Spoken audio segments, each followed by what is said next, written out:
औज़ुबिल्लाहिमिनश्शैतानिर्रजीम बिस्मिल्लाहिर्रहमानिर्रहीम।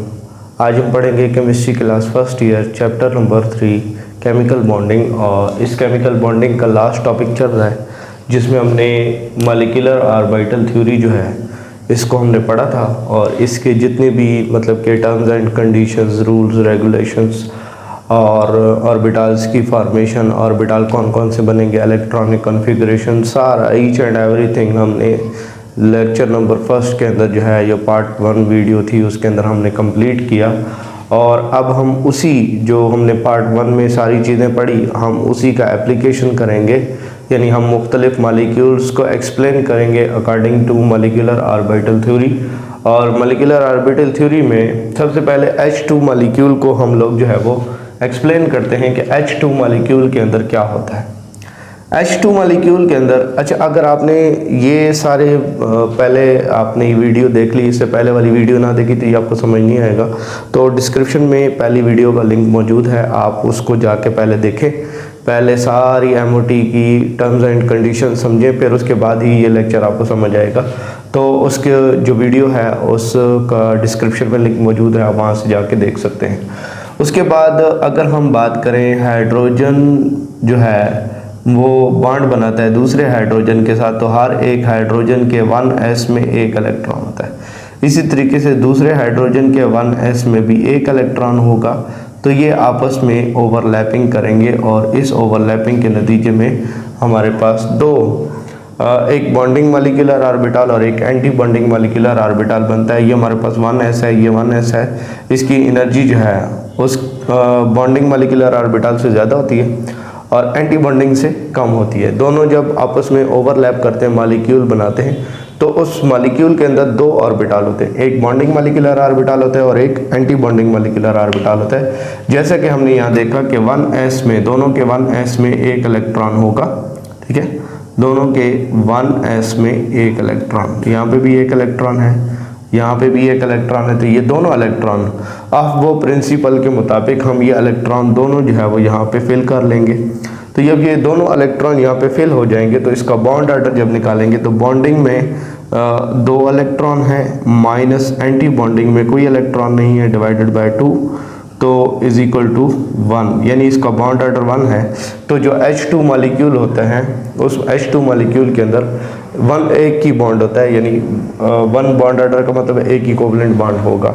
उसके बाद अगर हम इसकी मैग्नेटिक नेचर देखें तो कोई भी इलेक्ट्रॉन अनपेयर्ड नहीं है, तो ये हमारे पास क्या होगा, डायामैग्नेटिक होगा, डायामैग्नेटिक। अच्छा अगर हम बात करें दूसरे मॉलिक्यूल की जो कि H2, यानी कि अगर हम H2 जो हमारे पास H2 मॉलिक्यूल है इसमें से अगर एक इलेक्ट्रॉन को निकाल दिया जाए, ठीक है, H2 मॉलिक्यूल जो है H2 प्लस आयन जो है, ठीक है, मॉलिक्यूलर आयन, इसको अगर हम एक्सप्लेन करना चाहें MOT की मदद से तो ये हम कैसे एक्सप्लेन करेंगे। तो H2 प्लस आयन के अंदर मतलब ये है कि H2 मॉलिक्यूल है उसमें एक इलेक्ट्रॉन नहीं है, एक इलेक्ट्रॉन है और एक इलेक्ट्रॉन निकाल दिया गया है, तो यहाँ पे एक इलेक्ट्रॉन आ जाएगा। तो यहाँ पे जब एक इलेक्ट्रॉन आएगा तो 1 minus 0 divided by 2 is equal to 1/2। तो यहाँ पे 1/2 यानी हाफ बॉन्ड ऑर्डर आ रहा है और इसका मैग्नेटिक नेचर क्या होगा, ये पैरामैग्नेटिक होगा, पैरामैग्नेटिक, क्योंकि इसमें अनपेयर्ड इलेक्ट्रॉन है, ठीक है, तो ये जो हमारे पास मैग्नेटिक फील्ड है उसकी तरफ अट्रैक्ट होगा। ये मैं H2 मॉलिक्यूल की बात नहीं कर रहा, H2 मॉलिक्यूल के अंदर अगर हम एक इलेक्ट्रॉन निकाल दें तो H2 प्लस की बात हो रही है, ठीक है।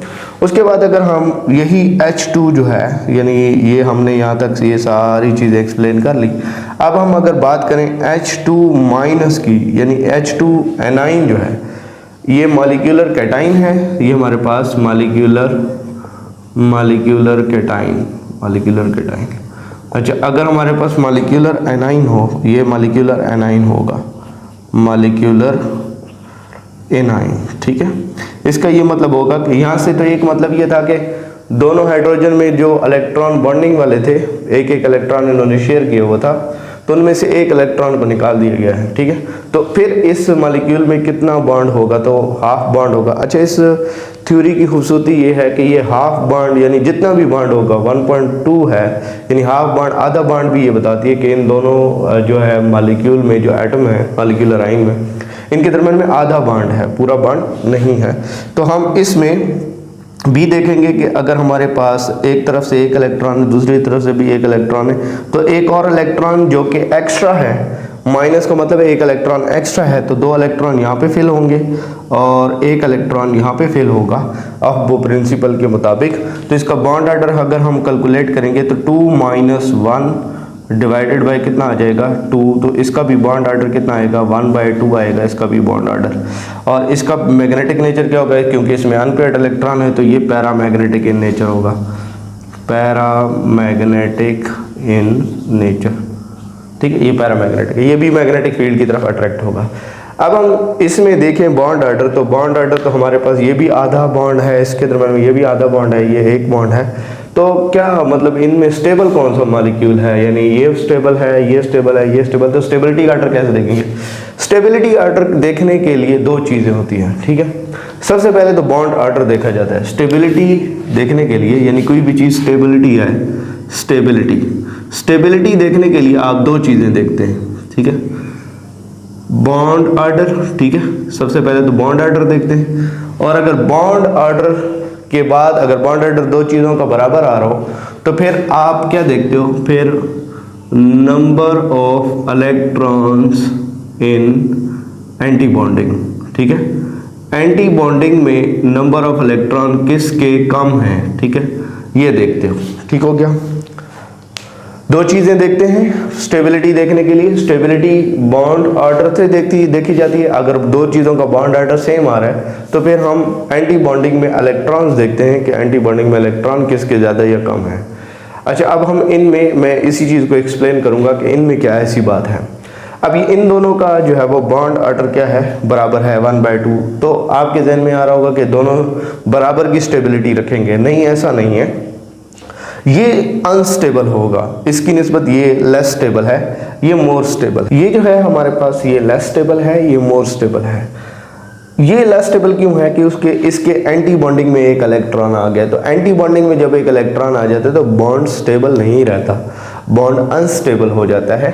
तो क्योंकि एंटी बॉन्डिंग है ना, बॉन्डिंग के अगेंस्ट इलेक्ट्रॉन चला गया तो रिपल्जन ज़्यादा हो जाएगी। तो रिपल्जन ज़्यादा हो जाएगी तो मतलब ये है कि इसमें एग्जिस्टेंस के चांसेस कम होंगे। तो हम स्टेबिलिटी ऑर्डर अगर हम देखें तो हमारे पास जो H2 है ये सबसे ज़्यादा स्टेबल है, ठीक है। फिर उसके बाद हमारे पास H2+ जो है वो स्टेबल होगा, और उसके बाद अगर हम देखें तो H2- जो है वो स्टेबल होगा। ये इनका स्टेबिलिटी ऑर्डर है। अब यहाँ पे इन दोनों के दरम्यान में बॉन्ड ऑर्डर जो है वो सेम था, तो बॉन्ड ऑर्डर सेम होने की वजह से स्टेबिलिटी आपके जहन में आ रहा होगा कि स्टेबिलिटी बराबर होगी।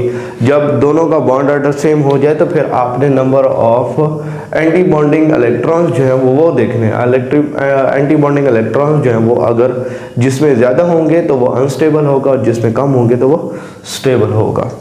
उसके बाद अगर हम आगे बढ़ें तो हमारे पास हीलियम मॉलिक्यूल क्यों नहीं एग्जिस्ट करता, He2 मॉलिक्यूल, यानी एक हीलियम है, ठीक है, उसका दूसरे हीलियम के साथ इस तरीके से बॉन्ड क्यों नहीं बनता, ये मॉलिक्यूल एग्जिस्ट क्यों नहीं होता। ये एक हाइपोथेटिकली हम बात कर रहे हैं, हाइपोथेटिकल, ठीक है, ऐसा क्यों नहीं होता।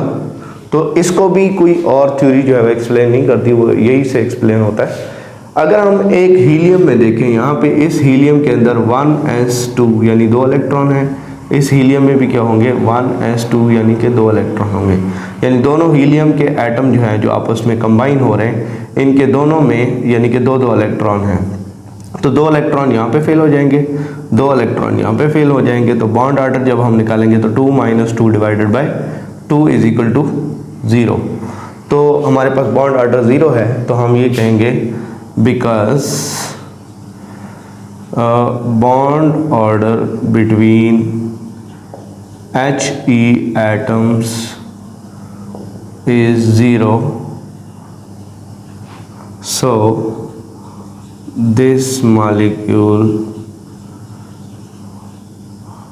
would not exist, would not exist, ये एग्जिस्ट नहीं करेगा। ठीक हो गया, क्योंकि इसका बॉन्ड ऑर्डर 0 है तो इस वजह से ये एग्जिस्ट नहीं करेगा, बॉन्ड ऑर्डर 0 होने की वजह से। फिर उसके बाद Li2 मॉलिक्यूल अगर हम देखें तो Li2 मॉलिक्यूल में जो लिथियम है उसका अगर हम इलेक्ट्रॉनिक कन्फिगरेशन करें तो 1s में 2 इलेक्ट्रॉन होते हैं, 2s में 1 इलेक्ट्रॉन होते हैं। इसी तरीके से दूसरा लिथियम भी होगा, उसका भी सेम यही होगा कि 1s में 2 इलेक्ट्रॉन, फिर 2s में 1 इलेक्ट्रॉन। तो इनके दरम्यान में ठीक है आपस में 1s के साथ ओवरलैपिंग करेगा, 2s के साथ ओवरलैपिंग करेगा। तो 1s में 2 इलेक्ट्रॉन हैं, ठीक है। यहाँ पे भी 1s में कितने इलेक्ट्रॉन होंगे? 2। यहाँ पे 2s में 1 इलेक्ट्रॉन है, यहाँ पे भी 1 इलेक्ट्रॉन है। तो ये 2 इलेक्ट्रॉन हम यहाँ पे फिल करेंगे, 2 इलेक्ट्रॉन हम यहाँ पे फिल करेंगे, ये दोनों इलेक्ट्रॉन यहाँ पे फिल होंगे क्योंकि एक ऑर्बिटल में 2 इलेक्ट्रॉन आ सकते हैं। तो यहाँ पे हमने फिलिंग कर ली। अब फिलिंग के बाद हम बॉन्ड ऑर्डर पे आ जाते हैं। तो बॉन्ड ऑर्डर में बॉन्डिंग में कितने इलेक्ट्रॉन है? 2 और 2 4 इलेक्ट्रॉन बॉन्डिंग में है, 4। और एंटी बॉन्डिंग में कितने? 2 इलेक्ट्रॉन एंटी बॉन्डिंग में।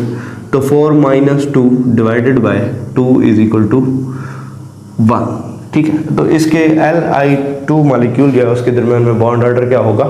1 होगा। और इसका मैग्नेटिक नेचर क्या होगा? तो यहाँ पे देखें तो अगर हमारे पास कोई भी जो इलेक्ट्रॉन है वो अनपेयर्ड नहीं है, तो अनपेयर्ड ना होने की वजह से यहाँ पे हमारे पास ये जो मॉलिक्यूल होगा ये डायामैग्नेटिक इन नेचर होगा, डायामैग्नेटिक इन नेचर। ठीक है, ये डायामैग्नेटिक होगा, यानी मैग्नेटिक फील्ड को ये रिपेल करेगा, अट्रैक्ट नहीं करेगा।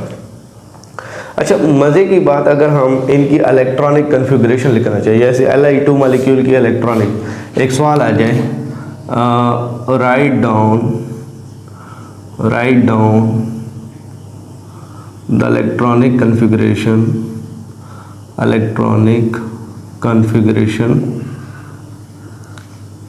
of Li2 molecule. ये एक सवाल आ जाता है अगर, तो इसको कैसे आप हल करेंगे? तो Li2 मॉलिक्यूल में हमारे पास सिग्मा, पहले है sigma 1s bonding molecular orbital, फिर है sigma star 1s antibonding molecular orbital, फिर है हमारे पास sigma 2s bonding molecular orbital, फिर है sigma star 2s antibonding molecular orbital. तो अगर ये सारे हैं तो इनमें से 2 इलेक्ट्रॉन यहाँ पे आ जाएंगे और 2 इलेक्ट्रॉन यहाँ पे आ जाएंगे और 2 इलेक्ट्रॉन यहाँ पे आ जाएंगे, तो वो खाली होगा। तो ये इसकी इलेक्ट्रॉनिक कन्फिगरेशन है, इस तरीके से हमने लिखनी होती है। फिर उसके बाद अगर Be2 मॉलिक्यूल को देखा जाए तो Be2 मॉलिक्यूल में हमारे पास बेरिलियम की इलेक्ट्रॉनिक कन्फिगरेशन करें अगर हम, तो बेरिलियम की इलेक्ट्रॉनिक कन्फिगरेशन होती है 1s2 2s2, यानी इसके 2s जो है 2s उसमें भी 2 इलेक्ट्रॉन होते हैं। इसी तरीके से दूसरा बेरिलियम जो होगा उसमें भी ऐसी 1s2 और 2s2 इस तरीके से।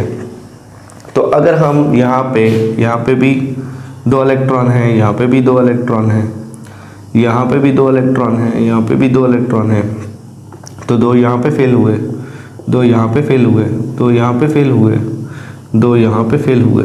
तो ये फिलिंग हमने कर ली। बॉन्ड ऑर्डर कैलकुलेट करेंगे तो हमारे पास 4 इलेक्ट्रॉन जो है वो बॉन्डिंग में है, 4 एंटी बॉन्डिंग में है। तो हमारे पास इसको 2 पे डिवाइड करेंगे तो ये इसका बॉन्ड ऑर्डर क्या हो जाएगा? 0। तो बॉन्ड ऑर्डर जब 0 हो गया तो इसका मतलब है ये मॉलिक्यूल एग्जिस्ट नहीं करता। This molecule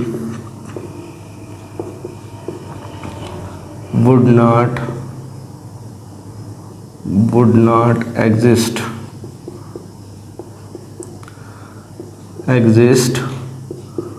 due to 0 bond order। इसमें 0 बॉन्ड ऑर्डर होता है तो ये एग्जिस्ट ही नहीं करता। तो अकॉर्डिंग टू Li2 मालिक्यूल, यानी कि स्टेबिलिटी ऑर्डर अगर हम देखें तो Be2 मालिक्यूल एग्जिस्ट ही नहीं करता, तो लिहाजा Li2 स्टेबल होगा और Be2 अनस्टेबल है, यानी एग्जिस्ट ही नहीं करता अकॉर्डिंग टू MOT, क्योंकि हमने इसमें जब इलेक्ट्रॉनिक फिलिंग की तो 2 इलेक्ट्रॉन यहाँ पे थे, 2 यहाँ पे, 2 इधर फिल हुए, 2 यहाँ पे फिल हुए, 2 यहाँ पे थे, 2 यहाँ पे थे, 2 इधर फिल हुए, 2 इधर फिल हुए, तो बराबर हो गया काम। तो लिहाजा अगर हम इसमें एक और काम करें कि लिथियम में अगर हम देखें कि Li2 मालिक्यूल है, तो Li2 मालिक्यूल में अगर हम ये लिखें कि Li2 मालिक्यूल में Li2 प्लस को अगर हम डिफाइन करें तो प्लस का मतलब ये होगा कि यहाँ से एक इलेक्ट्रॉन ख़त्म हो जाएगा। यहाँ से जब ये एक इलेक्ट्रॉन ख़त्म हो जाएगा ना, तो इसका बॉन्ड ऑर्डर जब हम कैलकुलेट करेंगे, ठीक है, तो इसका 2 इलेक्ट्रॉन ये और एक 3 हो जाएंगे। 3 माइनस इसके एंटी बॉन्डिंग में कितने हैं 2 divided by 2 is equal to 1/2। तो इसका बॉन्ड ऑर्डर जो है वो 1/2 आ जाएगा। तो 1/2 बॉन्ड ऑर्डर से फिर आपको अगेन पता चल जाना चाहिए कि यहाँ पे बेसिकली हमारे पास क्या होगा, यहाँ पे ये अनस्टेबल होगा। Li2 मालिक्यूल से ये अनस्टेबल होगा। अगर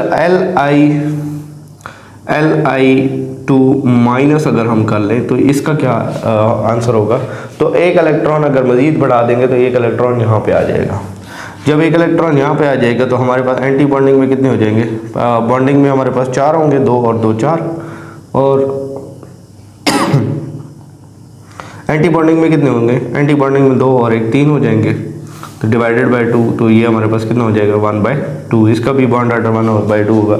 लेकिन हम फिर वही बात, वो एंटी बॉन्डिंग वाली बात ले आएंगे कि अगर हम इसमें देखें तो स्टेबल कौन होगा, Li2 स्टेबल होगा, फिर उसके बाद Li2 पॉजिटिव स्टेबल होगा, और फिर उसके बाद Li2 नेगेटिव जो है वो स्टेबिलिटी ऑर्डर इसका ऐसे आएगा। उसके बाद अगर हम देखें तो हमारे पास एप्लीकेशन में B2 मालिक्यूल आ जाता है, यानी बोरान का बोरान के साथ जब कोवलेंट बॉन्डिंग बनेगी तो उस सूरत हाल में क्या होगा। तो अगर हम बोरान के इलेक्ट्रॉनिक कन्फिगरेशन करें तो बोरान के इलेक्ट्रॉनिक कन्फिगरेशन के अंदर हमारे पास 1s2 2s2 2s2 2p1 यानी उसके 2px में एक इलेक्ट्रॉन होता है।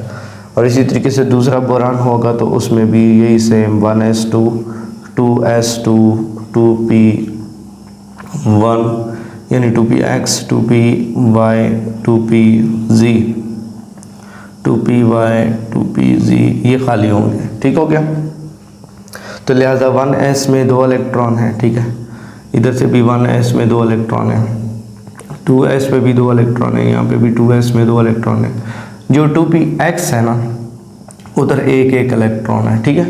तो इस तरीके से क्या होगा हमारे पास, अगर हम यहाँ पे देखें तो 2 इलेक्ट्रॉन यहाँ पे फिल होंगे, 2 इलेक्ट्रॉन यहाँ पे फिल होंगे, 2 इलेक्ट्रॉन यहाँ पे फिल होंगे, 2 इलेक्ट्रॉन यहाँ पे फिल होंगे, और एक एक इलेक्ट्रॉन यहाँ पे फिल हो जाएगा अलग अलग।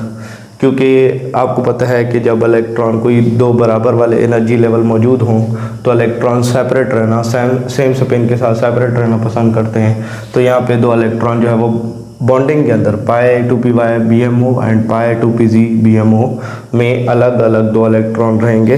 तो इसमें जो मैग्नेटिक नेचर है, यानी अगर हम इसका बॉन्ड ऑर्डर कैलकुलेट करें, बॉन्ड ऑर्डर इसमें कैलकुलेट करें अगर हम, तो इसका बॉन्ड ऑर्डर हमारे पास कितना आएगा, तो bond order is equal to 2 2 4 and 2 6 electron, ठीक है। 6 minus 4 electrons, 4 divided by 2 is equal to 1।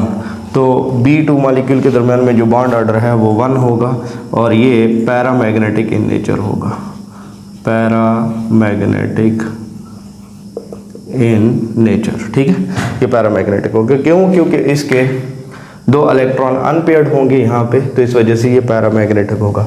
तो अगर हम इसमें इलेक्ट्रॉनिक कन्फिगरेशन करेंगे तो हमारे पास यहाँ पे 2 इलेक्ट्रॉन आ जाएंगे, यहाँ पे भी 2 इलेक्ट्रॉन आ जाएंगे, ठीक है, यहाँ पे भी 2 इलेक्ट्रॉन आ जाएंगे, यहाँ पे भी 2 इलेक्ट्रॉन आ जाएंगे, ठीक है। और यहाँ पे 2py में 1 इलेक्ट्रॉन आएगा, 2p2pz में भी 1 इलेक्ट्रॉन आएगा, यहाँ पे भी 1 इलेक्ट्रॉन आएगा, और यहाँ पे भी एक इलेक्ट्रॉन आएगा। तो ये इसके इलेक्ट्रॉनिक है। बाकी जो ऊपर वाले हैं ये जो कि एम्प्टी हैं तो इनमें इलेक्ट्रॉन्स नहीं होंगे। फिर उसके बाद N2 मॉलिक्यूल के अंदर अगर हम देखें तो एक नाइट्रोजन जो है, एक नाइट्रोजन की अगर इलेक्ट्रॉनिक कन्फिग्रेशन करें तो 1s2 2s2 2px 2py 2pz, तो इसमें भी एक इलेक्ट्रॉन होता है, इसमें भी एक इलेक्ट्रॉन, इसमें भी एक इलेक्ट्रॉन। तो हम इसको इस तरीके से फिल कर लेंगे। 1s में 2 इलेक्ट्रॉन, यहाँ पे भी 1s में 2 इलेक्ट्रॉन, यहाँ 2s में 2 इलेक्ट्रॉन, यहाँ 2s में 2 इलेक्ट्रॉन, यहाँ पे सब में एक एक इलेक्ट्रॉन होता है, यहाँ पे भी सब में एक एक इलेक्ट्रॉन होता है। ठीक है, तो ये सब में एक एक इलेक्ट्रॉन हो जाएगा। अब इसमें अब वो प्रिंसिपल के मुताबिक इलेक्ट्रॉन की फिलिंग करेंगे। 2 इलेक्ट्रॉन यहाँ पे आ जाएंगे, 2 इलेक्ट्रॉन यहाँ पे आ जाएंगे, 2 इलेक्ट्रॉन यहाँ पे आ जाएंगे, 2 इलेक्ट्रॉन यहाँ पे आ जाएंगे। यहाँ पे पहले यहाँ से एक इलेक्ट्रॉन और वहाँ से एक इलेक्ट्रॉन आएगा तो यहाँ पे पेयर्ड अप होगा, फिर एक इलेक्ट्रॉन और आएगा वहाँ से, एक यहाँ से आएगा तो ये पेयर्ड अप हो जाएगा, और यहाँ पे भी एक इलेक्ट्रॉन यहाँ से और एक, तो यहाँ पे पेयर्ड अप हो जाएंगे। तो अगर हम इसका बॉन्ड ऑर्डर कैलकुलेट करें तो बॉन्डिंग में कितने इलेक्ट्रॉन हैं, 2 और 2 4 और 6, ये हमारे पास 10 इलेक्ट्रॉन है। ठीक है जी, 10 इलेक्ट्रॉन बॉन्डिंग में। एंटी बॉन्डिंग में कितने हैं, 2 और 2 4 इलेक्ट्रॉन जो है वो एंटी बॉन्डिंग में है। Divided by 2 is equal to 6 divided by 2 is equal to ये 3 बॉन्ड ऑर्डर आ जाएगा। इसका बॉन्ड ऑर्डर 3 होगा। N2 मॉलिक्यूल में 3 बॉन्ड होते हैं। मैग्नेटिक नेचर क्या होगी, ये डायामैग्नेटिक इन नेचर होगा, डायामैग्नेटिक इन नेचर। ठीक हो गया, ये डायामैग्नेटिक इन नेचर होगा। अगर हम इसमें इलेक्ट्रॉनिक कन्फिग्रेशन की बात करें तो इसमें भी 2 इलेक्ट्रॉन होंगे, इसमें भी 2 इलेक्ट्रॉन होंगे, इसमें भी 2 इलेक्ट्रॉन होंगे, इसमें भी 2 इलेक्ट्रॉन होंगे, तो इसमें भी 2 इलेक्ट्रॉन होंगे, इसमें भी 2 इलेक्ट्रॉन होंगे और इसमें भी। तो टोटल इलेक्ट्रॉन मॉलिक्यूल के पूरे हो जाएंगे। बाकी जो है ये वाले एम्प्टी रहेंगे, ये ऊपर वाले जो है वो एम्प्टी रहेंगे। फिर उसके बाद अगर हम O2 मॉलिक्यूल की बात करें तो ऑक्सीजन में एक ऑक्सीजन के इलेक्ट्रॉनिक कन्फिग्रेशन करें तो 1s2 2s2 2px 2py और 2pz हमारे पास आ जाएगा। ठीक है, तो इसमें भी 2 इलेक्ट्रॉन होंगे, इसमें एक इलेक्ट्रॉन होगा, इसमें एक इलेक्ट्रॉन होगा। तो अगर हम इसके इलेक्ट्रॉनिक की फिलिंग करें तो 1s में यहाँ पे 2 इलेक्ट्रॉन होंगे, यहाँ पे भी 1s में 2 इलेक्ट्रॉन, यहाँ पे भी 1s में 2 इलेक्ट्रॉन, यहाँ पे भी 1s में 2 इलेक्ट्रॉन, यहाँ पे 2 इलेक्ट्रॉन होंगे। ठीक है, एक जगह पे एक इलेक्ट्रॉन, फिर एक इलेक्ट्रॉन और यहाँ पे 2 इलेक्ट्रॉन, इस तरीके से। अच्छा जी, जो हमारे पास फिलिंग करेंगे तो इसमें 2 इलेक्ट्रॉन यहाँ पे आ जाएंगे, 2 इलेक्ट्रॉन यहाँ पे आ जाएंगे, इनमें से 2 इलेक्ट्रॉन यहाँ आ जाएगा, 2 इलेक्ट्रॉन यहाँ आ जाएंगे। फिर इस तरीके से 2 इलेक्ट्रॉन, एक यहाँ से 2 इलेक्ट्रॉन यहाँ पे आएंगे, फिर एक और इलेक्ट्रॉन यानी कि हम लेंगे और एक यहाँ से आएगा, तो ये हमारे पास 2 इलेक्ट्रॉन, यहाँ पे भी 2 इलेक्ट्रॉन रह जाएंगे। पहले हमने ये वाले इलेक्ट्रॉन यहाँ पे फिल किए, ये वाले इलेक्ट्रॉन यहाँ पे फिल किए, फिर एक इलेक्ट्रॉन और एक इलेक्ट्रॉन लिए यहाँ पे, फिर अब ये दोनों रह गए हैं, तो ये दोनों अनपेयर्ड फॉर्म में यहाँ पे मौजूद होंगे, π2py और π2pz के अंदर। तो ये अनपेयर्ड होंगे। तो बॉन्ड ऑर्डर इनका क्या निकलेगा, बॉन्ड ऑर्डर अगर हम निकालें तो 2 2 4 4 और 6 कितना हो जाएगा 10। तो 10 माइनस अब हमारे पास 2 इलेक्ट्रॉन यहाँ पे हैं, 2 इलेक्ट्रॉन यहाँ पे है, 2 यहाँ पे, तो ये कितने हो जाएंगे, ये 6 हो जाएंगे डिवाइडेड बाय 2। तो इसका बॉन्ड ऑर्डर कितना निकलेगा, तो O2 मॉलिक्यूल के दरम्यान में 2 बॉन्ड होते हैं, यानी डबल बॉन्ड होता है। मैग्नेटिक नेचर जो है अगर हम इसमें देखें तो ये पैरामैग्नेटिक इन नेचर होगा, पैरामैग्नेटिक इन नेचर। तो पैरामैग्नेटिक क्यों होगा, क्योंकि इसके π2py और π2pz के अंदर यानी अनपेयर्ड इलेक्ट्रॉन मौजूद है, तो उस अनपेयर्ड इलेक्ट्रॉन मौजूद होने की वजह से ये क्या हो जाएगा, पैरामैग्नेटिक हो जाएगा। तो अगर हम इसमें इलेक्ट्रॉनिक कन्फिग्रेशन करें तो यहाँ पे भी 2 इलेक्ट्रॉन होंगे, यहाँ पे भी 2 इलेक्ट्रॉन होंगे, यहाँ पे भी 2 इलेक्ट्रॉन होंगे, यहाँ पे भी 2, यहाँ पे भी 2, यहाँ पे भी 2 इलेक्ट्रॉन होंगे, यहाँ पे भी 2 और यहाँ पे 1 इलेक्ट्रॉन होगा, यहाँ पे 1 इलेक्ट्रॉन होगा। तो ये इसकी इलेक्ट्रॉनिक कन्फिग्रेशन है। तो इस तरीके अब अगर सवाल पूछा जाए कि O2 molecule paramagnetic in nature क्यों है, तो उसकी वजह ये है कि हमारे पास बेसिकली जो π2py है और π2pz है, इनमें 2 अनपेयर्ड इलेक्ट्रॉन हैं। तो इसकी वजह से हमारे पास ये वीकली अट्रैक्ट होता है मैग्नेटिक फील्ड की तरफ। तो हम इस वजह से कह सकते हैं कि O2 मॉलिक्यूल जो है ये पैरामैग्नेटिक इन नेचर होता है। अच्छा, ये मैग्नेटिक नेचर ना जितनी भी पिछली थ्योरीज हमने पढ़ी हैं उसके अंदर मैग्नेटिक नेचर एक्सप्लेन नहीं होती, तो इस वजह से इस थ्योरी को जो है वो प्रेफर किया गया है। उसके बाद अगर हम बात करें तो हमारे पास O2 मॉलिक्यूल है, और इस O2 मॉलिक्यूल की जो हमने molecular diagram, energy level diagram है वो हमने बना ली थी। और इसमें बेसिकली हम लोग अगर हम 2-3 डिस्कशंस करेंगे इसी के हवाले से। फॉर एग्ज़ाम्पल अगर मैं कहता हूँ कि हमारे पास O2++ हमारे पास मॉलिक्यूल हो या मॉलिक्यूलर आयन हो, ठीक है, ये हमारे पास मॉलिक्यूलर आयन होगा, मॉलिक्यूलर आयन, ठीक है, मॉलिक्यूलर आयन। अगर O2++ है तो O2++ का मतलब ये होगा कि 2 इलेक्ट्रॉन इस मॉलिक्यूल से हमने निकाल दिए हैं। तो फिर ये 2 इलेक्ट्रॉन हम नहीं बनाएंगे यहाँ पे ये 2 इलेक्ट्रॉन सिंपली हम यहाँ से रिमूव कर देंगे। जब ये 2 इलेक्ट्रॉन रिमूव हो गए तो हमारे पास जो एंटी बॉन्डिंग वाले 2 इलेक्ट्रॉन्स हैं वो कम हो जाएंगे, और हमारे पास जो बॉन्ड ऑर्डर अगर हम इसमें कैलकुलेट करें तो bond order is equal to, वहाँ पे हमारे पास जो बॉन्डिंग में है वो 10 इलेक्ट्रॉन्स हैं और एंटी बॉन्डिंग में से 2 इलेक्ट्रॉन रिड्यूस हुए, तो इसका 10-4 हो जाएगा divided by 2 is equal to 10-4 जो है ये 6 डिवाइडेड बाय 2, तो इसका बॉन्ड ऑर्डर हमारे पास 3 आ रहा है। यानी O2++ के दरमियान में 3 बॉन्ड ऑर्डर इसका आ जाता है। और ये हमारे पास जो कि इसमें अनपेयर्ड इलेक्ट्रॉन्स अब ख़त्म हो गए हैं, तो अब हम इसको कह देंगे कि ये हमारे पास क्या होगा, ये हमारे पास डायामैग्नेटिक होगा, डायामैग्नेटिक, ठीक हो गया। अच्छा, अगर हम बात करें हमारे पास जो O2- है, O2- की बात करें, माइनस का मतलब ये भी मॉलिक्यूलर एनाइन होगा। तो O2- की बात अगर हम करें तो ये सिंपल O2 का स्ट्रक्चर है। तो O2- का मतलब है 2 इलेक्ट्रॉन एक्स्ट्रा ऐड हो गए, 2 इलेक्ट्रॉन मॉलिक्यूल से एक्सेप्ट हो गए। तो 2 मॉलिक्यूल जब एक्सेप्ट होंगे तो इसका अगर हम बॉन्ड ऑर्डर कैलकुलेट करेंगे तो bond order is equal to 10-, अब 2 इलेक्ट्रॉन और बढ़ गए तो पहले 6, वहाँ पे 6 से O2 के लिए 2 इलेक्ट्रॉन और बढ़ जाएंगे तो इसका 8 हो जाएगा डिवाइडेड बाय 2, तो हमारे पास इसका बॉन्ड ऑर्डर क्या हो जाएगा, 1 आ जाएगा इसका बॉन्ड ऑर्डर।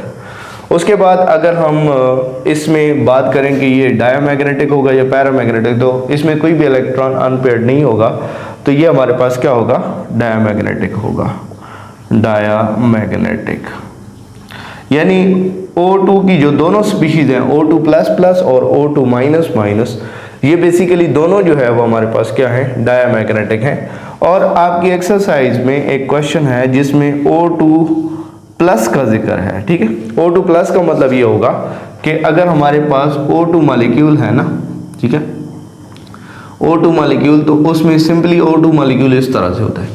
अगर हम O2+ का मतलब जाने तो O2+ में से एक इलेक्ट्रॉन निकाल लो, तो जब हम इसमें से एक इलेक्ट्रॉन निकाल लेंगे तो हमारे पास जो बॉन्ड ऑर्डर आएगा, तो bond order is equal to 10-, अब हमारे पास पहले 6 इलेक्ट्रॉन है तो एक इसमें जो है वो कम हो जाएगा, तो ये 5 हो जाएंगे divided by 2 is equal to, तो ये 5 आ जाएगा, तो इसका जवाब आएगा 2.5, बॉन्ड ऑर्डर इसका आ जाएगा 2.5। यानी इसमें हमारे पास 2.5 बॉन्ड होगा, यानी 2.5, 2 पूरे बॉन्ड होंगे, एक आधा बॉन्ड होगा, तो ये हमारे पास इसमें आ जाएगा, ठीक है। तो इस स्पीशी का भी अगर हम इसकी बात करें तो ये हमारे पास क्या होगा, ये हमारे पास पैरामैग्नेटिक होगा, पैरामैग्नेटिक, ये हमारे पास पैरामैग्नेटिक स्पीशी है। अच्छा जी, तो अगर हम इनका स्टेबिलिटी ऑर्डर देखें, ठीक है, अगर हम O2 मॉलिक्यूल, O2++ और O2- में स्टेबिलिटी ऑर्डर देखें, तो स्टेबिलिटी ऑर्डर के एतबार से, तो बॉन्ड ऑर्डर के एतबार से अगर हम देखें तो बॉन्ड ऑर्डर में तो हमारे पास जो O2 मॉलिक्यूल है वो O2++, ये सबसे ज़्यादा स्टेबल होगा, ठीक हो गया। फिर हमारे पास जो स्टेबिलिटी ऑर्डर है वो O2 मॉलिक्यूल का होगा, फिर उसके बाद O2- की जो स्टेबिलिटी है वो सबसे कम होगी, ठीक हो गया, इसकी स्टेबिलिटी सबसे कम होगी, तो ये हमारे पास स्टेबिलिटी R हो जाएगा। फिर इसके बाद अगर हम फ्लोरीन मालिक्यूल की बात करें तो फ्लोरीन मालिक्यूल के अंदर फ्लोरीन की अगर हम इलेक्ट्रॉनिक कन्फिगरेशन करें तो 1s2 2s2 2px 2py 2pz, तो ये हमारे पास यहाँ पे भी 2 इलेक्ट्रॉन होंगे, यहाँ पे भी 2 इलेक्ट्रॉन और यहाँ पे 1 इलेक्ट्रॉन होगा।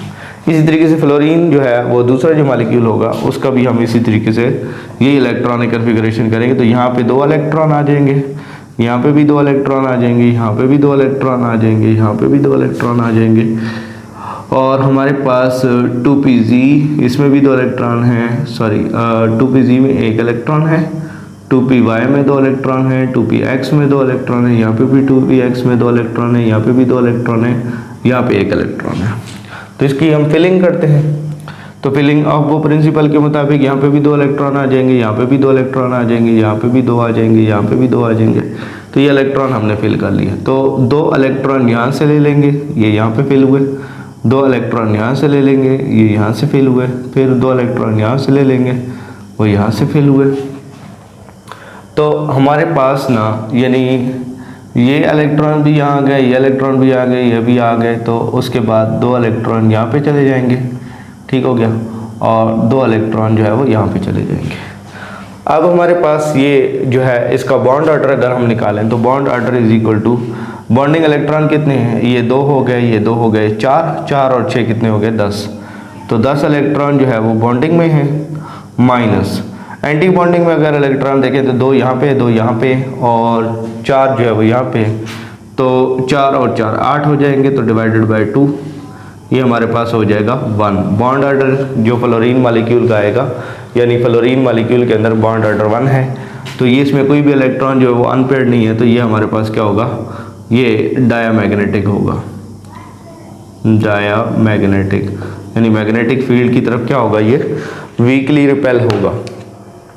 फिर उसके बाद अगर हम बात करें इसमें इलेक्ट्रॉनिक कन्फिगरेशन की, तो इसमें भी 2 इलेक्ट्रॉन हैं, इसमें भी 2 इलेक्ट्रॉन हैं, इसमें भी 2 इलेक्ट्रॉन हैं, इसमें भी 2 इलेक्ट्रॉन हैं, इसमें भी 2 इलेक्ट्रॉन, इसमें भी 2 इलेक्ट्रॉन हैं, यहाँ पे भी 2 इलेक्ट्रॉन हैं, यहाँ पे भी 2 इलेक्ट्रॉन है और यहाँ पे भी 2 इलेक्ट्रॉन है। एक लास्ट वाला जो है ये एम्प्टी होता है, इसमें कोई भी इलेक्ट्रॉन नहीं होता, तो ये एनर्जी लेवल डायग्राम होगी। अब इसमें सवाल किस तरह से बनते हैं, तो ये पूरा का पूरा एनर्जी लेवल डायग्राम को एक्सप्लेन करना, ये लॉन्ग क्वेश्चन भी बन सकता है। शॉर्ट क्वेश्चन में किसी भी मॉलिक्यूल का आपको number of bonding anti bonding बता दिए जाए, तो उसमें बॉन्ड ऑर्डर को कैलकुलेट करना और उसमें स्टेबिलिटी देखना, उसमें मैग्नेटिक नेचर देखना, इस तरह के सवाल आ सकते हैं। किसी भी चीज़ में मैग्नेटिक नेचर, कोई भी एटम हो सकता है, सॉरी कोई भी मॉलिक्यूल हो सकता है, कोई भी आयन हो सकता है, ठीक है, उसमें हमने पैरामैग्नेटिक और डायमैग्नेटिक देखनी होगी। फिर उसके बाद इलेक्ट्रॉनिक कन्फिगरेशन लिखना, ये भी इटसेल्फ एक क्वेश्चन है। फिर इस तरह का टेक्निकल क्वेश्चन भी आ सकता है कि क्यों जो है वो O2 पैरामैग्नेटिक क्यों है और O2 प्लस प्लस डायमैग्नेटिक क्यों है, O2 माइनस माइनस डायमैग्नेटिक क्यों है, तो इस बारे में जो है वो, और इनके बॉन्ड ऑर्डर के बारे में, फिर इनकी स्टेबिलिटी का जो रिलेशनशिप है उसके ऊपर भी बात हो सकती है। हाइड्रोजन या हीलियम मॉलिक्यूल क्यों नहीं, He2 मॉलिक्यूल क्यों नहीं एग्जिस्ट कर सकता, इन सारे सवालात को जो है ना वो पूछा जा सकता है बोर्ड के अंदर। तो बोर्ड में पहले भी ये सवालात आते रहे, तो आप भी इस चीज़ को देख लें, इस चीज़ के ऊपर सवालात बन जाते हैं।